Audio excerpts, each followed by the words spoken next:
Welcome to Starbound. My name is Carol, and I'll be your narrator for today. Almost 500 supporters get early access to our stories, including brand new episodes of Sunspire Academy and Frairen and Rimiki, which I'm currently the narrator for. If you're interested in joining, you can go ahead and click that Join Now button to help us continue putting out new series and episodes. With that, we'll get on to today's story. Miss Rimiki's mind lingered on the conversation between her and the Zumra back home. She hardly fathomed the audacity of the Zumra to completely disregard their allies, who served such a critical part in the war wave. It was ridiculous. The Zumra, dragon people as the humans had taken to calling them, were a prideful race, sure, but they were surely too intelligent to outright disrespect their allies, even if this recent evidence was to the contrary. Trying to steady her mind, Miss Rimiki's thoughts turned to her conversation with Caden instead. Caden, who shared blood with the creatures that created a weapon to stab into other ships and inject troops like a virus. It would be fascinating if the ties between Zumra and humans weren't as strained as they were. Caden showed Miss Rimiki that humans could act beyond their bloodlust many times over, but it could, unfortunately, always be redirected. Miss Rimiki could not allow such a catastrophe to happen, but she also didn't know how to start. That realization made her stomach sink once more as she stopped outside the brig doors. At the press of a button, the doors slid open, and she didn't even have a moment to hesitate as the human within escorted her inside. She quickly composed herself. This human couldn't be allowed to see her turmoil or doubt. If something were to crack, if something were to go wrong, she wouldn't just be leaving her aspirations behind anymore. The abrupt snap of the door behind her, causing the air to coil around her form, brought her back out of her thoughts. This brig was meant to hold prisoners as efficiently as possible. Long treks to wherever the big-mouth bass was needed next didn't allow for the allocation of resources to make the cells comfortable, and the Syndral Confederation didn't seem to care about how the Mandarin trying to terrorize them were treated. Miss Rimiki's eyes landed on the human machine next to one of the cells, a computer that looked like a large block. The human messed with the wires attached to it. One end of the wires was attached to the computer, while the other end was topped with a circular pad. The back of the pad was raised in the center to accommodate the wire housed inside. These pads were electrodes, Caden had explained to her. They were devices used to scan the brains of fellow humans, which were then used to run various diagnostics. To the Zumra, it was a more primitive way of fulfilling the same purpose as their psychic abilities. What was impressive was that the humans were fairly quickly able to modify their machines to read the hyper-complex brainwaves of the Zumra, and their technology was useful in accurately recording what could be pried out of a prisoner's head. Miss Rimiki approached the human assistant, and she allowed them to attach the electrodes to her temples and near the base of her fronds. She glanced inside the cell, making eye contact with the Mandarin within, which was practically frothing at the mouth with rage. The male Mandarin wasted no time in spitting a slew of curses at Miss Rimiki, as she was prepared to delve into his memories. It wasn't like the Mandarin didn't know what was happening. He had been interrogated already. He had been beaten and threatened and isolated without breaking, and now, like his comrades before them, the dragon person was here to scrape his brains for information that the humans couldn't pry from his stubborn lips. His mind would be consequently broken. The humans' machines could handle the complex workings of the Zumra's brains, but a simpler brain definitely couldn't. Humans compared the subsequent searing of memories in the Zumra's wake as to a piece of film burning in their old projectors. Once Miss Rimiki's assistant was done, he opened the cell to allow her to step inside and approached the chained-up Mandarin toward the back of the small room. The Mandarin was a strong, outspoken thing. His incessant shouting managed to make Miss Rimiki's ears ring as she approached, and he made a point to spit on the floor she walked on. Miss Rimiki's fronds began to lift and float gently in the air. The air in the room became heavy with the buzzing of psychic energy, buzzing that was then joined by the groans of the Mandarin trying to resist having his mind broken into. However, his resistance just made the cracking of his mind hurt more, as forces much more powerful than he could handle chipped away and eventually broke into his psyche. The human in the room braced himself for the initial static that tore through the machine, but that static eventually gave way to rough images, accompanied by a timer starting to tick down. The first thing Miss Rimiki heard was a chorus of howling, shouting, and the pounding of feet on stone. The first sensations she felt were masses upon masses of warm muscle, pushing and bumping against her now denser form. The air was thick and hot with the musk of other mandarains packed into a hall of smooth, orange stone, with ribbons of white, red, and brown colors woven along it. Several banners rested at the top of alcoves along the walls, though one of the banners was torn beyond recognition. Intricate webs of black chains, chandeliers adorned with crystals, and upside-down sconces hung from the ceiling. The dark crystals nestled within the metal shone white light down upon the crowd. One good, hard bump would risk sending them hurtling down and crushing whatever unfortunate, crazed soul was underneath it. Miss Rimiki's throat burned with effort, as her mandarain screamed himself hoarse among the crowd. Miss Rimiki wasn't sure what had the mandarain so riled up, and she realized that the mandarain she was viewing wasn't very sure either. He screamed along, but the fury electrifying the hall made the mandarain's muscles lock up in trepidation. Miss Rimiki scanned the crowd, studying how the others were acting, but her attention eventually turned to face the head of the hall. Steps led up to a platform raised above the crowd. A fire pit rested in the center of the platform, made of the same metal hanging from the roof. Spikes pointed upward from the top of the rim, with various beasts carved into the body of the pit. 5 thrones surrounded the pit, and the biggest banner among the thrones bore the symbol of a massive, horned beast skull, which loomed over them all. A new sense of fear washed over the mandarain Miss Rimiki peered through. He could barely move his muscles now. The prisoner's fist slowed in the air, before lowering near his head. Thankfully, the mandarain around him were too riled up to notice. Miss Rimiki implicitly understood that the consequences for not following whatever hype shook the crowd would be severe. 4 hooded figures surrounded the fire pit. They varied in stature, height, and size. Some were even surprisingly short for mandarains, but they shared a striking similarity. They were covered in bones. Bones in such broken conditions that Miss Rimiki could barely recognize the ones adorning their shoulders, chests, hips, ankles, and heads. The fabric of their armor matched whatever banner hung above their throne, and they wore symbols of the creatures Miss Rimiki had never seen before. One of the figures, their cloak and armor matching the colors of the largest banner above the thrones, tossed a handful of colorful crystals into the fire pit. Black flame bursted from the pit, and a roar swept through the hall. The sheer force of it shook the stone, and silenced each voice it touched. Miss Rimiki felt a sense of cold gather in her brow, and sweep all the way down to her toes. The prisoner didn't stop shaking when the stone of the hall did, but the crowd was unfazed as far as Miss Rimiki could see. Despite her vast knowledge, she couldn't understand the booming words to follow. Kulamur, Tixtakra, Odenaki den Rock.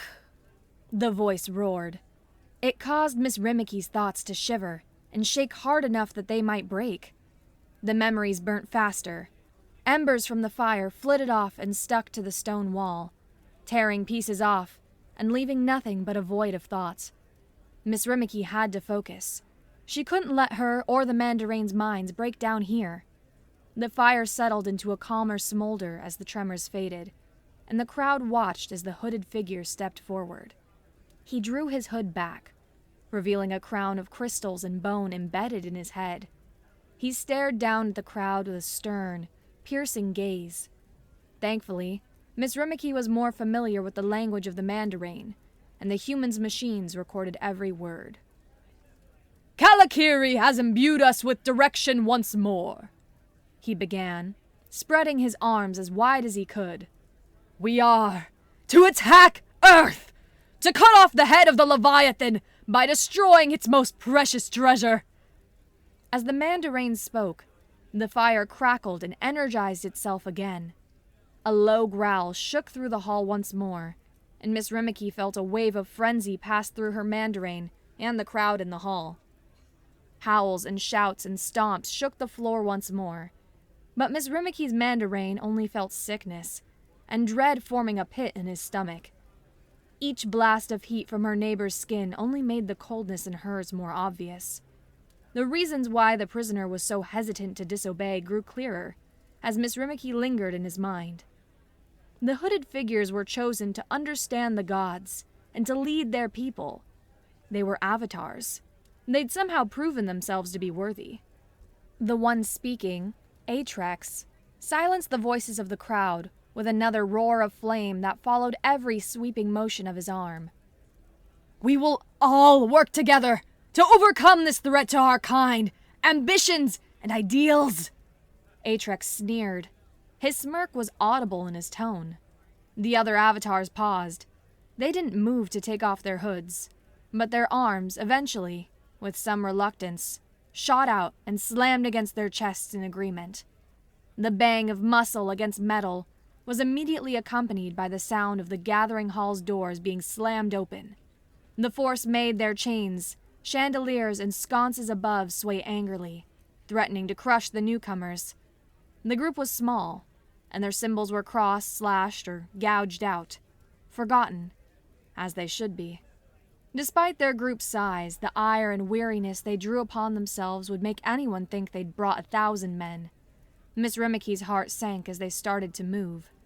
She noticed features from other star citizens within this new group. Scales, long noses, feathers, wildly different pigmentation in their skin, among other things.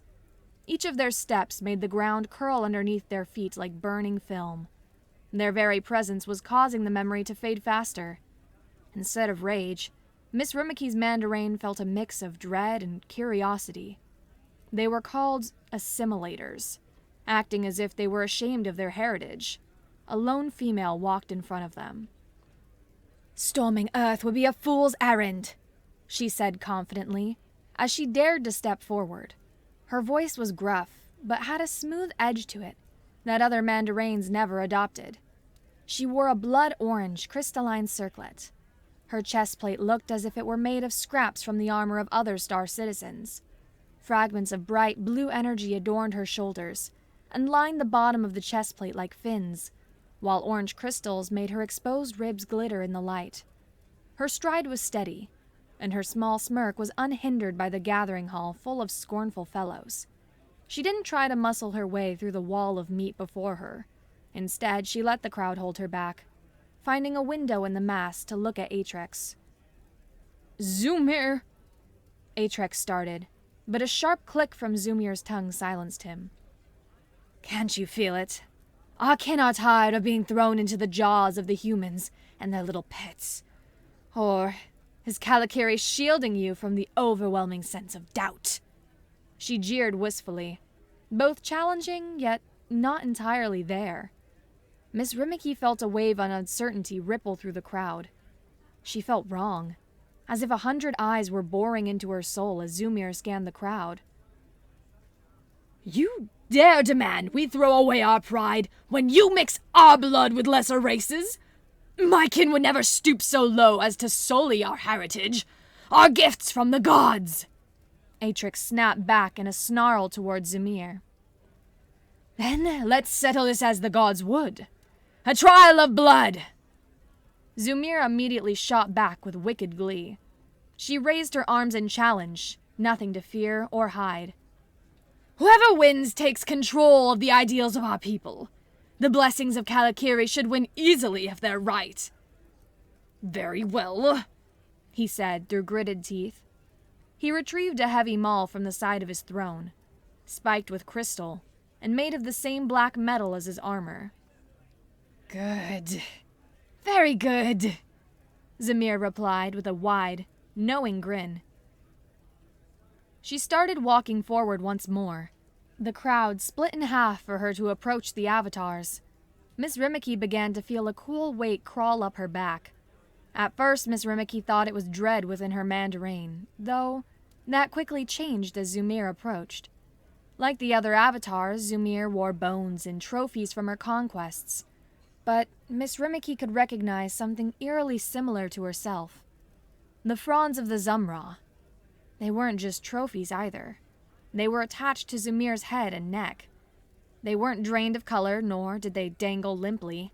The fronds moved, as if this mandarin could control them.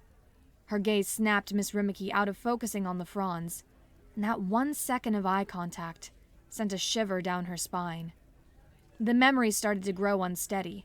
Miss Rimiki could feel the burn of her mandarin's memories starting to catch up with her. She hadn't gotten everything from this memory. She still had so many questions, but she couldn't afford to linger any longer. The process of hopping through memories wasn't exactly pleasant, even for the most experienced Zumra. Miss Rimiki steeled herself and quickly strode through the mandarin's memories to try and avoid the burn quickly approaching her, like trying to safely tumble down a steep cliff. The sound of shouting suddenly assaulted Miss Rimiki's already ringing ears. Desperation and anger rippled through every ounce of muscle in her body and mind.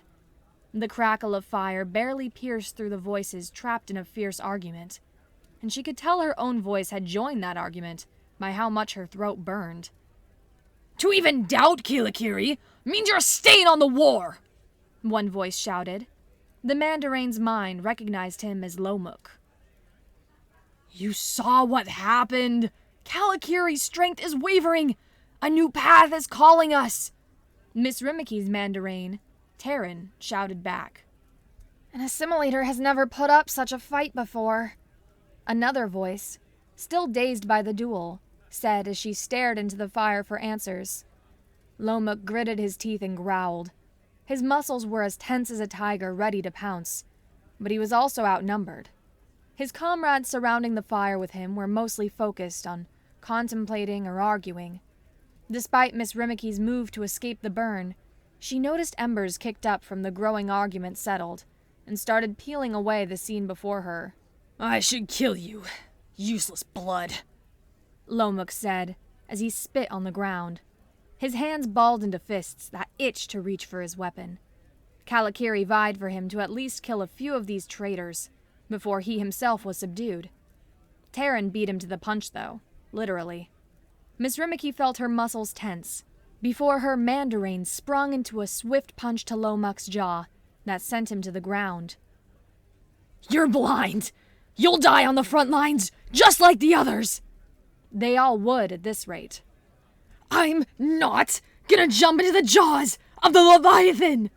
Terran emphasized with a kick that sent Lomuk into the wall of the cavern they were camped out in. Lomuk, still reeling from the cheap shot, gripped the ground beneath him in rage as he tried to catch his breath, but Miss Rimiki's mandarin simply turned back to the others. She could see the burn getting worse, starting to wipe away the surroundings that weren't right in front of her. I'm joining them.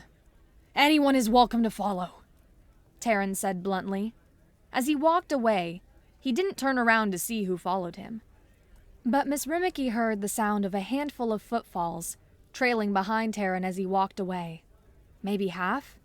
She wished Terran would care to turn around, but he just continued forward through the burning scenery. Miss Rimiki watched the hard rock of dark tunnels pass as the mandarin traveled up to the surface. Details started blurring, though.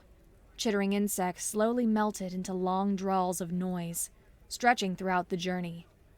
Miss Rimiki barely registered the fact that they had surfaced. Her surroundings were molding together and spinning as her mind grew dizzy. Chittering insects were joined by a sudden new noise, cutting through the soup in Miss Rimiki's head. It was chanting, and the sounds of chants and drums shaking through the swampy area the mandarin had arrived at.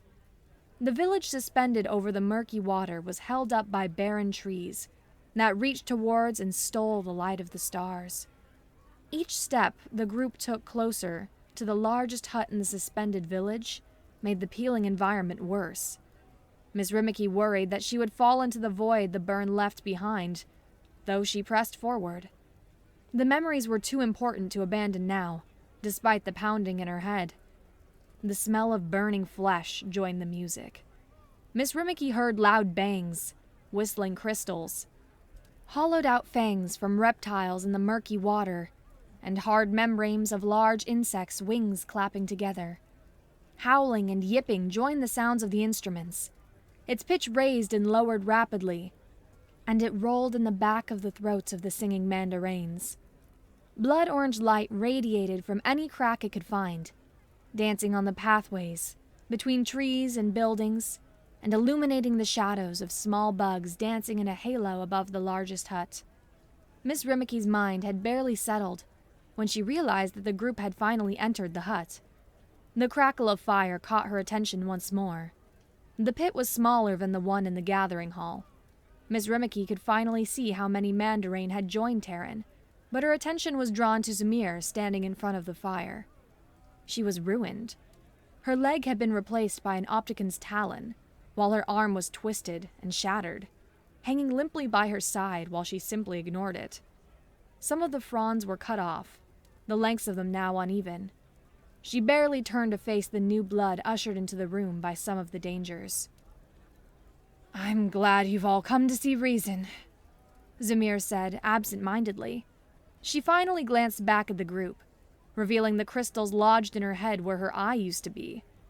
As her gaze lingered on Miss Rimiki, the Zumra felt the sense of dread wash over her once more.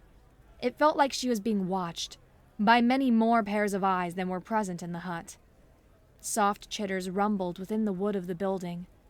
The buzzes and cries of insects outside intensified, and the fire suddenly spiraled upward like a snake. Zomir allowed the flame to wrap around her ruined arm without flinching. Instead of explaining, she smiled widely and looked down toward the snake of fire. "Now, you'll see the blessings you were meant for. The might that Kalakiri can't fathom to grant you," she preached. Miss Rimiki's senses were once more assaulted by loud chants and louder instruments, as whatever ritual was going kicked off again. The dancers and chanters picked up the pace and volume, but they could never drown the insect's sickening buzz that shook through the wood of the hut. Miss Rimiki noticed part of the wooden interior started peeling up once more, but it wasn't the memory itself. The burn wasn't drawn from the ashes as it was before. The peeling of the wood was actually insects, crawling inside the hut from whatever crevice they could find. One was followed by another, which was followed by 3 elsewhere, that were followed by 7, then 12, then 30, as insects flooded the interior. They blackened the inside of the hut with their writhing bodies. Miss Rimiki could barely even see the flame through the cloud, though she could still smell it. The smell of hundreds of burning insects. They didn't bother weaving around her. The insects would simply smack into her and the other mandarin, crawling around their bodies before taking off toward the flame. Miss Rimiki's mind swam with the flow of the insects. The rapid beating of their wings made her mind feel numb. She felt both numb yet overwhelmed, and she couldn't see whatever burn was threatening her now, before she suddenly felt weightless, drifting from one memory before crashing into the last. Miss Rimiki barely registered parts of the next memory. Her muscles ached. Her mind felt empty, yet full of newfound rage, and she could hear bits and pieces of shouts from Mandarin and what sounded like Optican. She felt blood trickle down her weapon. She clutched with an iron grip. She felt rage course through her as the Mandarin ran through an Optican ship and slaughtered the star citizens they came across. Miss Rimiki's vision blurred and darkened with each room they passed through. Pieces of the scene peeled up and vanished into thin air. She saw humans through her haze, and she felt her Mandarin chase them, shrugging off pain through some frenzy that kept them from falling. "Zombies!" the humans called them. The group Miss Rimiki was running with hunted a lone human. Miss Rimiki saw flashes of ambushes. She felt the other Mandarin fall to the ground, but still rise or crawl to chase the humans leading them through the ship. "Blow the reactor!"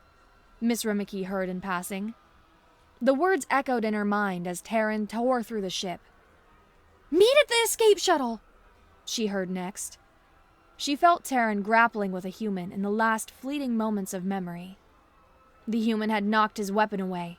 They had grappled with the Mandarin while avoiding his gnashing teeth, and they kicked him out into the ship to be embraced by its destruction. Miss Rimiki felt the start of the searing pain that followed, and it pushed her out of the Mandarin's mind completely. Her breath was heavy. and the humans assisting her pressed his hands against her to keep her from falling over herself. Taryn's nose was bleeding. Miss Rimiki's eyes followed it, as she felt the trickle of her own blood drip down her nose as well. Her head was still buzzing, still reeling with the cocktail of sensations she pushed herself through. The human dragged her attention to himself, but she couldn't hear him past the ringing in her ears. As the human tried to get her to respond, to look at some light or to steady her ragged breathing, Miss Rimiki's vision faded to black. Frairen was shaken awake in the middle of the simulated night in the big-mouth bass. She slowly opened her eyes to see who had the balls to wake her up like this, only to see another Yorpal. The female Yorpal stood in front of her with a smile, despite so rudely awakening her. But her smile quickly faded at Frairen's unamused and annoyed look back at her. Sorry, Sergeant Frairen. I was just too excited to wait to ask you if you could help me to train, she said sheepishly. At this time of night? Frairen almost groaned in annoyance, but a glint in the Yorpal's eye caught her attention. It was a mix of admiration and excitement, something Frairen had grown used to seeing during her time with the humans. Other Yorpal recruits began looking up to her for inspiration to push through the brutal training she'd once gone through. As much as she didn't want to get out of bed, she also couldn't help but crave it. She wanted to get out and stretch her legs again, and her tiredness quickly faded in the face of the Yorpal's request. I don't have anything better to do, I guess, Frairen replied as she sat up to carefully stretch. The other Yorpal's excitement practically radiated off of her at the answer. She practically bounced as she waited for Frairen to get up and lead her to the training area in the big-mouth bass. The Yorpal introduced herself as Micaiah as they entered. The training area on the ship wasn't as extensive as boot camp. There were areas to train hand-to-hand combat, as well as target practice in a separate part of the area. You're amazing, you know. I don't know what the humans are feeding you to single-handedly make such big ripples at home, Micaiah said. She walked over to one of the dummies standing up in the room. Frairen's ears perked up as she spoke. That admiration she saw in Micaiah's eyes was now verbalized, and the mention of the Dagmar Prime made Frairen both homesick and sick of home at the same time. There were a lot of good things about her homeworld, but the last time she was there wasn't great. Frairen stood nearby as Micaiah began showing off her moves against the dummy. Thinking of becoming a Kawe? Frairen said half-jokingly, crossing her arms as she silently judged the Yorpal companion. Micaiah's stance quickly crumbled under the joke. The punch she threw at the dummy's head completely whiffed to the side. No, I could never. I wouldn't be strong enough, Micaiah hurriedly insisted. Frairen tilted her head at the sudden switch. She didn't know Micaiah well, sure, but she wasn't so socially helpless. Frairen stepped forward, making Micaiah panic a bit more. As Frairen reached forward, Micaiah tried to sputter out a small response to soften what she had blurted out.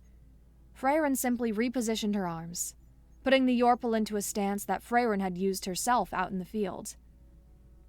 You'd never have a chance with that stance anyway, she said, using her foot to nudge Micaiah's in the correct place. You don't have nearly enough experience to make it on your own right now. Micaiah settled awkwardly into the stance Frairen put her in. The other Yorpal was obviously uncomfortable. Her limbs slowly slid back into her previous stance, but Frairen corrected her again, more firmly. Obviously, Frairen wouldn't be able to override what training Micaiah had already went through, but she could start chipping away at it. Did you learn how to hold yourself at home too? Frairen teased, and Micaiah nodded, though she didn't show the offense Frairen would expect from the jab. I was transferred. Training with humans was supposed to turn us common Yorpal into beasts, and it looks like it's true, she explained with a touch of affection. Frairen couldn't entirely accept the compliment, though. To her, it sounded like the elders were still up to their old tricks, trying to collect human training secrets. They haven't learned since Frairen. Frairen got into her own stance, showing off her form to the other Yorpal, while taking care not to overexert herself. It's going to be hard, Frairen said, as she landed a solid hit into the dummy's chest. You'll hate it. Hate the humans, hate the people around you. She spoke as she continued punching and kicking the dummy. Her hits made the dummy shake and tremble. Each solid blow made the dummy tilt further back. You'll be shattered into pieces, and it's up to you to put them back together. Micaiah watched in awe as each of Frairen's blows seemed to send tremors through the ground around them. They might as well have been, with how starstruck the other Yorpal was. She nodded along with Frairen, getting back into the stance she showed her. Micaiah started to try copying each of Frairen's blows, to varying levels of success. While Frairen's dummy was slowly tilting itself back into place, Micaiah's had barely moved. She looked more open to the new stance, though. I'm more than up to the challenge, Micaiah barked back enthusiastically. Her enthusiasm was cut short by the sound of the door to the training area sliding open once more. 2 male Yorpals stepped through the door, walking directly towards Frairen and Micaiah. More late-night trainees? They didn't regard Frairen with nearly as much admiration as Micaiah. In fact, Micaiah suddenly shrunk away. Her ears pinned back in guilt as her tail curled around her leg. The male Yorpal glanced at Micaiah before waving her off. The male in the lead looked directly at Frairen. Kawai, the elders want a word with you, he growled as he pulled out his data plate. His tone made Frairen step forward as well, ready to knock him on his ass for the blatant disrespect. Sure, she was hurt, but she could take these two with one hand tied behind her back. She shoved his data plate back into his chest as he approached, catching the male off guard. The other Yorpal with him caught him and glared at Frairen, hackles raised. Watch yourselves. Watch yourselves. The norms on Dagmar Prime don't apply here, and you'll remember that before you even dream of talking to me like that again, Frairen asserted. She stood confidently in front of them, ears pointed forward and eyes locked on theirs, without an inkling of hesitation. It took a few seconds to get the message across. The males in front of her tried to stand in defiance. They tried to mirror her confidence and get her to back down. But eventually, they looked toward the ground, quietly conceding and probably cursing Frairen's name. Micaiah watched the exchange as she stayed clear of the confrontation. Right. I'm sorry, Sergeant, the lead male stuttered. He corrected his posture, standing with his back straight and the data plate still held to his chest. The elders have requested an audience, Sergeant Frairen. Why? Frairen asked simply. The lead male still held his head low, but looked back up at Frairen. They'd like to verify the details of the most recent mission you were a part of, he answered. He offered the data plate to her again, politely this time, rather than shoving it into her hands. Frairen really didn't want to take it. She didn't want to see the faces of her ignorant elders again. But her curiosity drove her to reach forward and take the plate. It only took a few taps to pull up the screen of her elders before her, reminiscent of when she was there last. The elders had positioned the camera to give Frairen a plain view of each elder, sitting in their cushy seat, staring back at Frairen. Kawai, how kind of you to accept our invitation, one elder sneered. Whichever one didn't matter to Frairen. They all sounded the same at this point. She felt her blood quickly boiling at the sight of them, her yellow fur bristling. It was more of a demand. Did they expect her to be intimidated by the messengers they sent? The two parties simply stared at each other for a while. Frairen didn't bother to return the greeting. Another elder cleared his throat and spoke up. The humans have contacted us about your latest mission. They spoke of a mandarin that had been spliced with traits of other races. Is this true? Of course, Frairen answered simply. The question was still ridiculous to her. There was no reason for the humans to report false information to their allies, but she knew how paranoid the elders were. She could see their glances toward each other now. How did they manage to injure your company? The same elder asked. Frairen felt like she was on trial as they all turned to her again. They rigged some sort of teleportation bay with explosives. We tore through the ship, but got too close at the last second, Frairen explained, doing her best to analyze her elder's expressions through the screen. There were plenty of questions coming to mind. She wasn't the only Yorpal to run with the third company, and, considering the bad blood between them already, why would the elders want to reach out to Frairen specifically? There were obviously more loyal options to speak to. Frairen didn't keep her questions in her mind for long. Why are you even asking me this? The elders looked at each other in silent contemplation, before one with black and white fur spoke. If the recent reports are accurate, it's your duty to return home, he stated. Frairen's fur stood on end, and her eyes widened at the audacity. They've already discussed this, and Frairen's answer was clear. A growl rose in Frairen's throat, not audible to the elders yet, but the other Yorpal in the training area looked at her wearily. No! Frairen spat. A mix of emotions swept through the expressions of the elders. Most of them already knew what the answer would be, but the minority stubbornly frowned or glared, including the one with the black fur. It is your duty that you've been ignoring for too long, Kawai. A duty to your friends, your family, and your people, the elder growled back, holding on to a waning sense of control. Frairen only felt her blood run hotter. I'm doing more with the third company than I could ever do on Dagmar Prime, and I refuse to be leashed to a bunch of short-sighted tail-biters who can't fathom that I'm still helping my people. Frairen bursted out, her lips pulled back to bare her teeth. The black and white elder slammed his desk and shot up from his seat. Kawai, you will exercise respect when speaking to your elders. Listen to me. Listen to me. I will not allow myself to be dragged back to Dagmar Prime. It's the biggest blunder I could ever conceive. If you want to get your hands on human training methods, then strap up your boots and train yourself. Frairen hissed through her teeth. Or better yet, talk to the humans. We're allies. I don't understand why you all never simply asked. Anger billowed out uninhibited now. Frairen found herself growing more and more frustrated with this situation. Of course she loved her people. Of course she felt a sense of duty. But she was fulfilling that here, on the front lines, in arms with the humans that her elders seemed too unnecessarily skeptical of. She watched as the black and white furred elder slowly settled back into his seat, stewing in hardly restrained anger. Very well, Kawai. We're done here, he growled, as the data plate went dark. Frairen's gaze lingered on the black screen for a few seconds longer, before she shoved the data plate back into the male Yorpal's hands. All of you, turn in for the night. I don't want to catch you outside of your bunks again, Frairen ordered. The two male Yorpals cleared off immediately, side-eyeing Frairen as they left, begrudgingly holding their tongues. Micaiah lingered. She looked down. Her ears were flattened, with her tail between her legs. I'm sorry, Sergeant.